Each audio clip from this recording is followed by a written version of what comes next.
আমার ভালোবাসায় কোনো বেইমানি ছিল না, আমার ভালোবাসায় কোনো স্বার্থ ছিল না। হ্যাঁ, আমি লুবি ছিলাম, আমি খুব লেভেলের লুবি ছিলাম।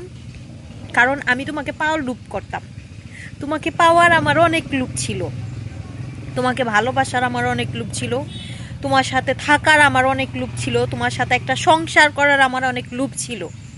তাছাড়া আমার কোনো লুপ ছিল না। কিন্তু তুমি তুমি কি করছো? কিন্তু আমার দিক থেকে আমি লয়াল, যে আমি তোমার সাথে বেইমানি করি নাই, আমি বিন্দু পরিমাণেরও বেইমানি তোমার সাথে করি নাই, তোমারে ঠকাই নাই, ঘাতকতা করি নাই। আমি বেইমান ছিলাম না, তুমি বেইমান ছিলা।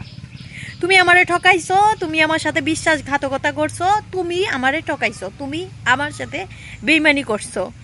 আমি লুবি ছিলাম, তোমাকে পাওয়ার লুবি ছিলাম, তোমারে আমি নিজের করে পেতে চাইতাম। এটাই যদি আমার অপরাধ হয়ে থাকে, এই কারণে যদি তুমি আমাকে ঠকাইয়া থাকো, আমার সাথে বেইমানি করে থাকো, তাহলে অবশ্যই অবশ্যই একদিন তুমি মানে বুঝবে।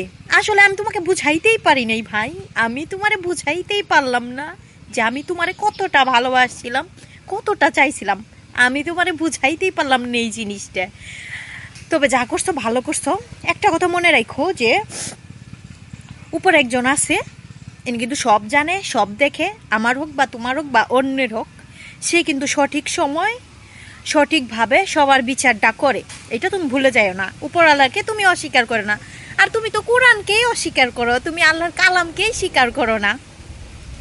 যাই হোক, উপরে কিন্তু একজন আছে, এটা ভুলে যাও না, এটা মাথায় রাখো, এটা মাথায় রাখো। উপরে একজন আছে, সে কিন্তু সঠিক সময় অবশ্যই বিচার করবে।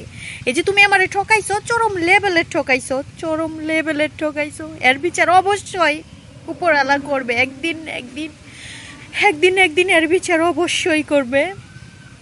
আমি তোমার কোনোদিন ক্ষমা করবো না।